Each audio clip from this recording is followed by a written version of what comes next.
என்னடா மாடு கழுநீர் தண்ணி குடிக்கிற மாதிரி சவுண்ட் கேக்குது?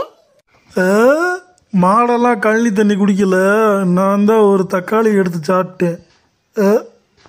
ஏன் ஆத்தே, நான் நகை நட்டு பூராத்தி அடமான வச்சு அரும்பாடு வெட்டு தக்காளி வாங்கி வச்சா இந்த சொங்கி எடுத்து தின்னுக்கிருக்கானே ஏத்தே செத்த வயலே. இங்காரு கிளிங்மா செத்த வய நார பையன்லாம் சொல்லிட்டு இருக்காரு. ஒத்த தக்காளி தின்னா மொத்த சொத்தும் போயிருமா என்ன?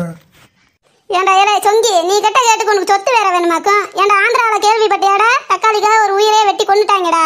நீ எல்லாம் வெளியே போய் பார்த்தா தானே 4 செய்தி தெரிஞ்சுக்கிற போற.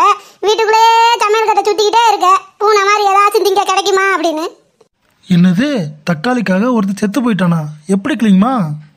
அது ஒன்றும் இல்லடா சொங்கி, தக்காளி விவசாயம் பண்ணியிருக்காரு ஒருத்தர். 20 நாளில் 30 லட்சம் சம்பாதிச்சிருக்காரு. அதை பொறுக்க மாட்டாப்புல கூட இருக்கவங்க வெட்டி கொண்டு விட்டாங்க. பார்த்துக்க உன் நிலமை எப்படி ஆக போகுதுன்னு மட்டும். இது 20 நாளில் 30 லட்சமா? என்ன சொல்கிறது? அப்படின்னா தக்காளி என்ன விலை தான் விற்கிது? ஆமாடா, விலை தெரியாம தான் எடுத்து தக்காளி தின்னுக்கிறியாக்கும். தக்காளி எப்படி தெரியுமா? 150 ரூபா கிலோ விற்கிது. இனிமேல் தக்காளி மேலே கையை வச்ச உன்னை அமுத்துட்டேன் பார்த்துக்க. அட மாரியம்மா, கிலோ 150 ரூபாயா? கிளிங்மா, இனிமேல் தக்காளி நான் என் வாழ்க்கையில் திங்கவே மாட்டேன்டி.